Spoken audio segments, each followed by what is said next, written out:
자, 우리가 계속해서 이제 누가복음서 말씀을 같이 나누고 있는데요.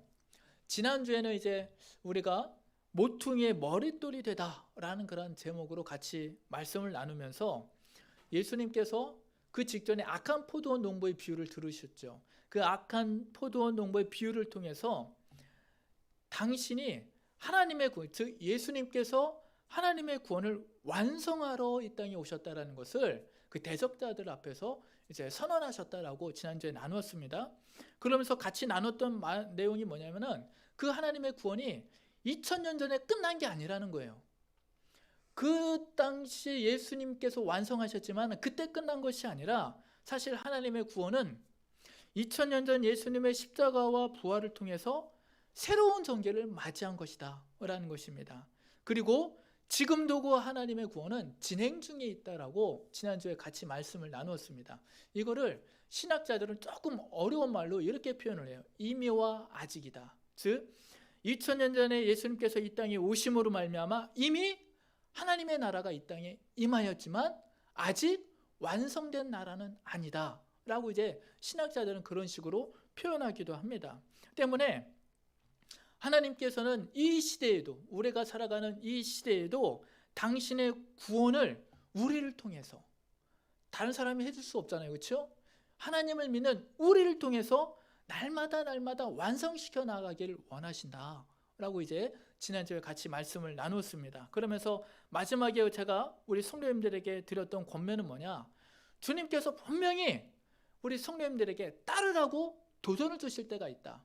이 사순절 기간 동안에 말씀을 묵상할 때나 또는 기도할 때나 예배를 드릴 때나 분명히 그 마음속에 도전을 주실 때가 있다는 거예요. 나를 따르라. 그 주님의 도전에 순종으로 따라가는 우리 성도들이 되시기를 주님의 이름으로 축원드리겠습니다. 그런데 사실 그때 당시 유대 지도자들이 그런 예수님의 말씀을 좋아할 리는 없었을 것입니다. 왜냐하면 자신들을 누구에 비유해서요? 지난주에 보니까 악한 포도 농부들로 우리가 악해? 우리가 그렇게 나쁜 놈들이야? 그러니까 그 말을 듣는 제사장들이나 그 성전 관련된 그런 사람들은 좋아할 리가 없죠. 그러니까 그 예수님의 말씀을 딱 듣자마자 20장 19절 말씀에 보니까 당장 예수님을 잡고 싶었어요. 당장 체포해가지고 어떻게 막 해보려고 했지만 분위기가 그러지가 않는 거예요. 왜? 예수님을 따르는 그 백성들이 예수님을 너무 좋아하는 거예요. 너무 막 예수님을 열광적으로 막 환영하면서 좋아하니까 어떻게 해볼 수가 없는 것입니다. 그러니까 꾀를 냈던 게 뭐냐면은 대신 이 이후에 체포할 빌미를 잡자, 어떤 꼬투리를 잡자. 그래가지고 사람들을 보내가지고 뭘 시킵니까? 그 뒤에 말씀을 보니까요, 논쟁을 벌이잖아요, 그렇죠? 가이사에게 세금을 바치는 게 좋습니까? 나쁩니까? 또는 부활이 있습니까? 없습니까? 하면서 굉장히 어려운 논쟁거리를 만들어가지고 어떻게 빌미를 잡으려고 그렇게 노력하는 모습을 우리가 보게 됩니다. 그런데 그 이후에 이런 논쟁을 하고 난 결과 예수님도 그들과 대화를 했으니까 예수님도 그들에 대해서 어느 정도 파악이 됐을 거 아니에요. 아, 이런 사람들이구나. 그러니까 그렇게 논쟁을 하고 난 결과 예수님은 사실 그들에 대한 어떤 결론을 직접적으로 내리신 것은 없어요. 아이, 역시 나쁜 사람들이네. 직접적으로 내린 결론은 없는데 그 이후에 21장 15절서부터 쭉 이어지는 성전의 종말과 그다음에 세상의 종말에 관한 말씀을 하시면서 그때 당시 이 유대 지도자들에 대한 생각을 예수님께서 어떻게 가지고 있었는지를 우리가 엿볼 수 있는 부분은 있다라는 것입니다. 즉 그때 당시 크고 웅장한 예루살렘 성전은 어땠습니까? 굉장히 겉만 화려했다라는 것이죠. 즉 그때 당시 크고 웅장한 예루살렘 성전은 겉만 화려할 뿐 허울 뿐인 유대인들의 신앙을 그대로 보여주고 있는 것과 다름이 없었다라는 것입니다. 결국 그런 신앙은 무너질 수밖에 없음을 예수님께서는 21장 6절 말씀에 성전 파괴를 통해 말씀하고 계시다라는 거예요. 그렇잖아요. 그때 당시 예루살렘 성전은요, 요한복음 2장 20절 말씀에 보면은 약 한 46년 동안 그 성전을 건축하고 있었다라고 이야기를 하고 있습니다. 지역의 유지가 46년 동안 심혈을 기울여 가지고 건축할 정도의 건축물이면은 얼마나 그 건축물이 크고 화려했겠습니까? 얼마나 웅장했겠습니까? 그렇죠? 그 지역에서 가장 크고 화려한 건축물이었다라는 것입니다. 그런데 그 크고 화려한 건축물 안에서 펼쳐지는 풍경은 어땠습니까? 예수님의 표현을 빌리자면은 강도의 소굴이 되어 있었다라는 거예요. 강도의 소굴이. 겉은 그 어느 것도 비교했을 정도로 크고 화려했는데 그 속은 썩을 대로 썩어 있었다라는 것이죠. 이게 바로 이때 당시 유대인들의 신앙이었다라는 거예요. 이런 신앙은 무너질 수밖에 없다라는 것이 주님의 말씀이라는 것입니다. 그런 의미에서 오늘 예수님께서 들려주시는 이 성전의 종말과 세상의 종말은 우리에게 큰 도전이 됨을 우리들이 기억해야 될 줄로 믿습니다. 사실 오늘 말씀은 21장 5절부터죠. 21장 5절서부터 이어지는 그 성전과 세상의 종말에 관한 예수님의 말씀의 결론 부분입니다. 이제 마지막으로 예수님께서 결론을 내시면서 이런 말씀을 하신 거예요. 그런데 예수님께서 성전의 종말을 말씀하시다가 자연스럽게 세상의 종말까지 이제 말씀을 하신 거예요. 많은 사람들은 왜 예수님께서 이렇게까지 말씀하셨지? 라고 의문을 갖는데요. 주석을 보니까 이렇게 되어 있더라고요. 이 예루살렘의 멸망과 성전 파괴는 작은 종말로서 이제 앞으로 있을 더 큰 종말의 하나의 모형이 되기 때문에 그렇다. 그러니까 이게 두 개가 서로 연관이 되어 있다는 것입니다. 그런 의미에서 이어져 있다라고 학자들은 이야기를 하는데요. 어쨌거나 오늘 들려주시는 이 종말에 관한 말씀을 보면은 하나의 큰 특징이 있습니다. 우리 성도님들 이제 주중에 이제 21장 말씀을 이제 큐티하시면서 묵상을 하셨을 텐데요. 여기에 보면은 하나의 큰 특징이 있는데 그게 뭐냐? 종말에는 세상의 마지막 때에는 교회에 대한 박해가 있을 것이다 라는 거예요. 교회에 대한 박해가 있을 것이다. 물론 예수님께서 그 외에 여러 가지 징조들을 말씀하셨어요. 기근도 있을 것이다. 전쟁도 있을 것이다. 25절에는 기후변화. 요즘에 우리 세계 이슈가 기후변화잖아요. 기후변화도 있을 것이다. 예수님께서 여러 가지 징조들을 말씀하셨는데 사실 그런 것들은 부수적인 것들이에요. 진짜 이 마지막 때에 일어날 일 중에 가장 핵심적인 포인트는 뭐냐?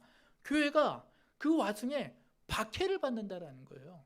세상으로부터 핍박을 받는다라는 것입니다. 때문에 사실 이 말씀을 읽는 우리에게 가장 중요한 말씀은 어떤 부분이에요? 그럼 우리가 어떻게 해야 돼? 사실 이게 중요하잖아요. 우리가 박해를 안 받으면 상관이 없는데 세상이 우리를 박해한다니까. 그럼 그 박해받는 상황에서 그러면은 우리는 어떻게 해야 돼? 사실 이 부분이 가장 중요한 말씀이라는 것입니다. 그게 오늘 우리가 읽은 말씀이라는 거예요. 예수님께서 우리에게 어떻게 하라고 마지막에 일러주시는 말씀입니다. 한마디로 예수님께서 마지막 때에 어떻게 하라고 말씀하고 계시죠? 깨어있으라 라는 거예요. 깨어있으라. 이때 당시 유대 지도자들이 보인 그 경건성이 있잖아요. 그렇죠? 그들이 보여준 그런 현실적이고 껍데기뿐인 믿음으로는 도저히 마지막 날을 준비할 수 없다는 것을 주님은 알고 계셨기 때문에 그래서 우리에게는 말씀하고 계시는 거예요. 너희들만큼은 깨어있으라는 것입니다. 그런데 영적으로 깨어있기 위해서는 36절 말씀에 보니까 어떻게 해야 된다고요? 항상 기도해야 함을 우리들은 기억해야 될 줄로 믿습니다. 우리 사랑하는 성도 여러분, 이 36절 말씀을 우리가 좀 더 정확하게 알아야 될 필요가 있습니다. 우리 36절 말씀만 같이 한번 읽어볼까요? 36절 우리 집에 있는 성도님들도 같이 한번 읽어주시기 바라겠습니다. 36절 시작. 이러므로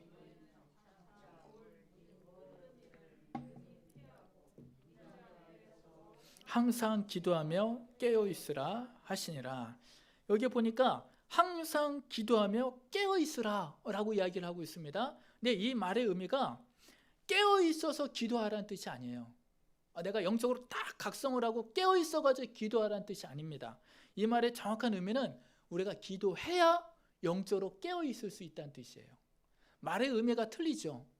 영적으로 깨어있어서 기도하라는 뜻이 아니라 우리가 항상 기도해야 영적으로 우리가 깨어있을 수 있다는 것입니다. 그래서 예수님께서는 늘 항상 기도하라고 말씀하고 계시는 거예요. 그래서 사랑하는 성도 여러분, 마지막 때에 항상 기도함으로 말미암아 깨어 있을 수 있는 우리 사랑하는 성도들 되시기를 주님의 이름으로 축원드리겠습니다. 그런데 우리가 그렇게 깨어 있어야 되는데 그 일을 방해하는 요소들이 있다라는 거예요. 34절 말씀이죠. 우리 34절 말씀 함께 읽어보도록 하겠습니다. 시작.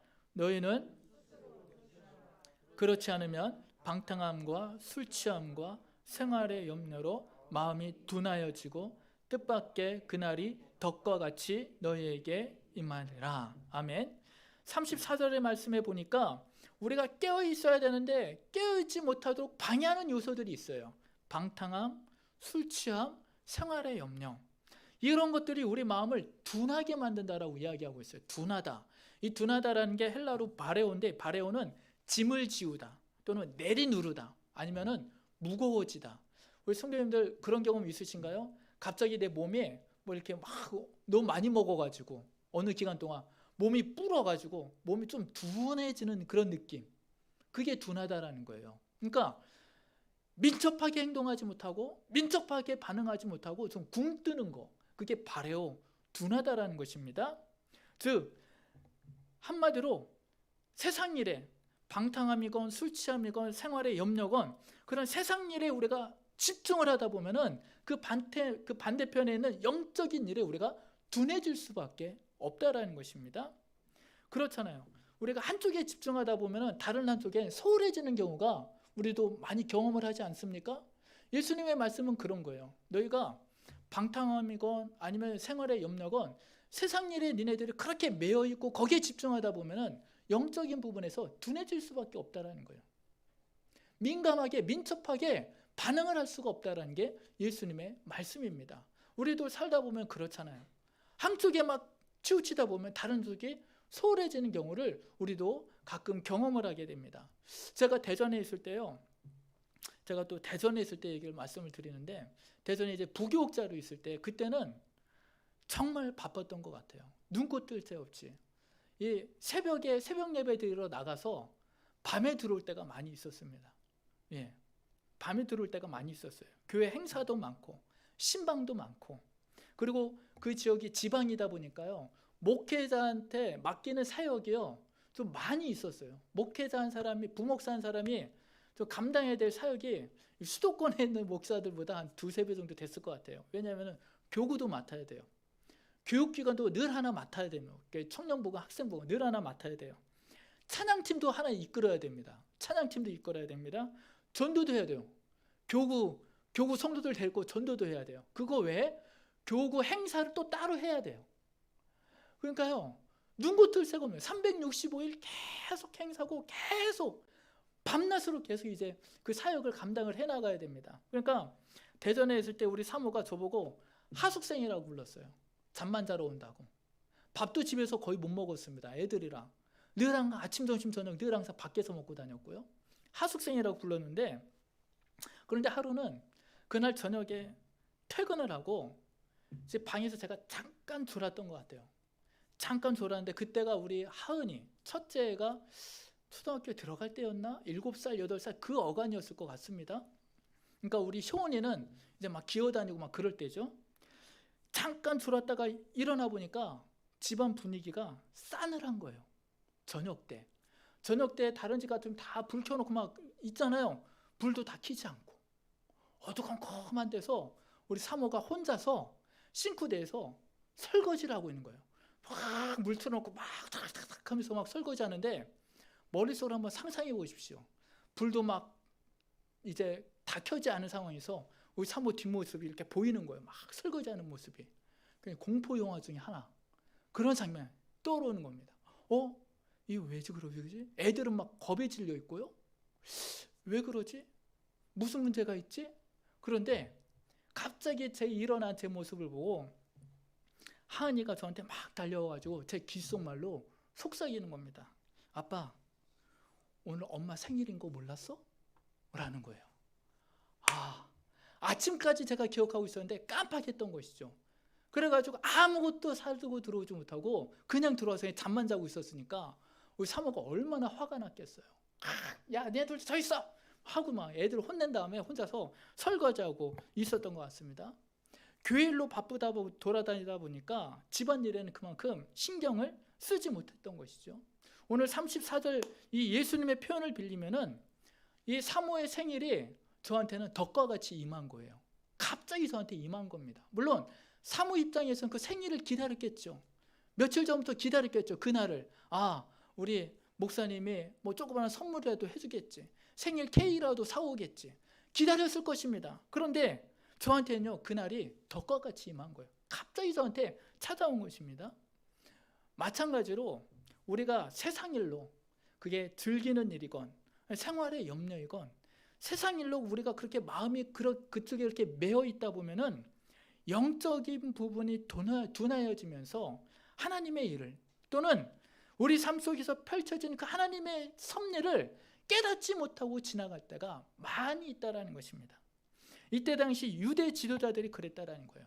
성전에서 나오는 세금과 성전 상인을 통해서 벌어들이는 그 이득에 관심이 있다 보니까 세상에 바로 앞에 그리스도 메시아가 있는데도 불구하고 그 메시아를 알아보지 못했다라는 거예요. 그 정도로 그때 당시 성전 제사장들은 영적으로 둔해져 있었던 것을 우리들이 보게 됩니다. 주님은 그런 일을 경계하면서 우리에게 말씀하고 계시는 거예요. 우리만큼은 항상 기도하며 깨어있을 것을 명령하고 계십니다. 여기서 중요한 것은 명령하셨다는 거예요. 기도하라는 명령을 하셨다는 것입니다. 주님은 우리에게 기도하면 좋겠다라고 말씀하신 게 아니에요. 바쁘면 어쩔 수 없는데 기도하면 참 좋겠어, 그렇게 말씀하신 게 아니에요. 기도하라고 명령을 하신 것입니다. 때문에 기도는 성도에게 의무입니다. 우리가 작전 기도회 때 같이 말씀을 나눴지만은 사무엘이 고별 설교에서 이스라엘 백성들에게 뭐라고 말했습니까? 내가 기도하기 싫은 죄를 범하지 않겠노라. 사무엘은 기도하기 싫은 것을 죄라고 말씀하셨습니다. 성도들이 기도하기 싫은 거요? 그건 죄입니다. 우리가 도둑질 하지 않았어도, 누굴 욕하지 않았어도 기도하지 않는 것만으로도 성도들은요, 하나님 앞에 죄 짓는 것입니다. 그만큼 기도가 성도의 삶에 중요하다는 것을 기억하시기를 바라겠습니다. 그리고 기도는 우리가 마지막까지 영적으로 깨어있기 위한 방편임을, 깨어있기 위한 길임을 기억하시기를 바라겠습니다.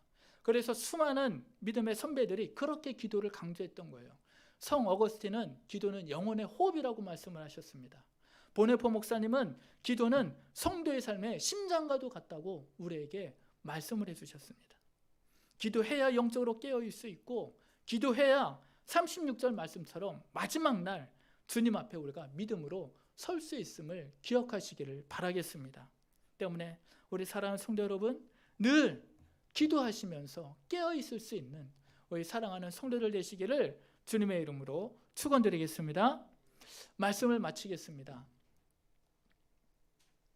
이 장자에 보면은 하나의 이야기가 있습니다. 제가 그 이야기를 우리 성도님들에게 그대로 읽어드리면요, 장자가 조롱의 숲을 논일다가 까치 한 마리가 남쪽에서 날아드는 것을 보았다.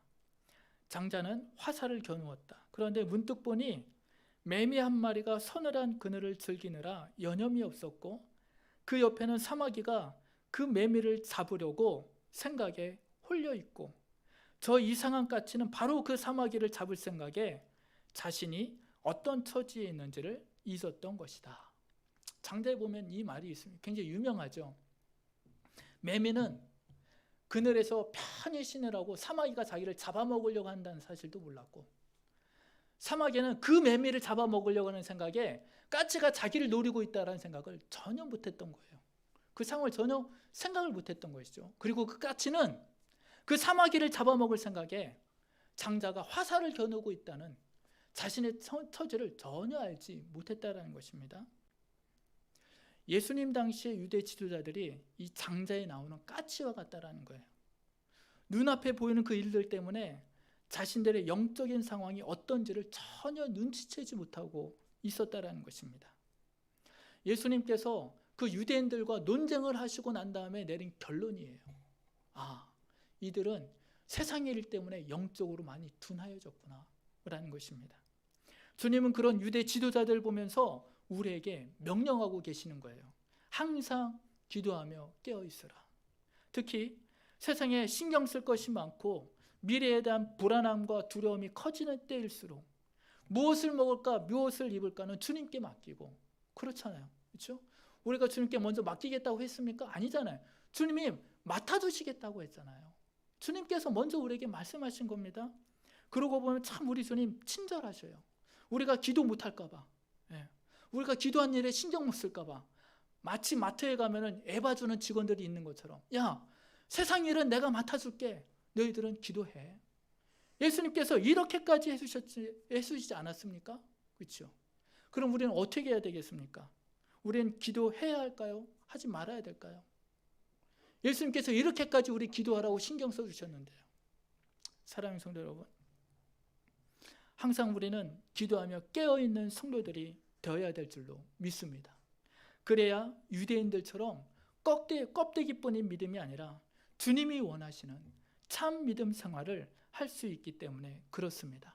아무쪼록 이 사순절 기간 특히 항상 기도함으로 그 믿음 지켜나가실 수 있는 우리 사랑하는 한뜻교회 모든 성도들 되시기를 주님의 이름으로 축원드리겠습니다. 기도하겠습니다. 사랑해 주님, 감사합니다. 주님께서 오늘도 우리에게 좋은 날, 복된 날 허락하여 주시고, 또한 오늘도 우리에게 말씀하여 주시사 주의 뜻을 알게 하여 주심을 감사합니다. 주님, 혹여나 우리가 지금 2000년 전 유대 지도자들처럼 세상 일에 매여 영적인 것에 둔하여져 있는 것은 아닌지 다시 한번 우리의 믿음을 되돌아봅니다. 주님, 정말로 세상의 그 모든 일들, 세상의 모든 걱정과 근심, 염려들은 주님께 맡기고 우리 사랑하는 성도들 항상 기도하며 영적으로 깨어있게 하여 주시옵소서. 그래서 매일매일의 삶 속에 우리를 위하여 일하시는, 우리를 위하여 역사하신 그 주님의 섭리를 매일같이 경험하고 깨달을 수 있는 우리 한뜻교회 모든 성도를 되게 하여 주시고, 마지막에는 주님을 만나는 그날 참 믿음으로 주님께 기쁨을 드리고 영광을 드릴 수 있는 우리 한뜻교회 모든 성도를 낼 수 있도록 축복하여 주시옵소서. 특별히 사순절 기간 우리 사랑하는 성도들 늘 깨어 기도하길 원합니다. 깨어 기도할 때마다 주님 들어주시고 응답하여 주시고, 그 기도한 모든 것들 우리 성도들 삶 가운데 온전히 이루어질 수 있도록 인도하여 주시옵소서. 이 모든 말씀 사랑이 많으신 예수님의 이름으로 기도합나이다. 아멘.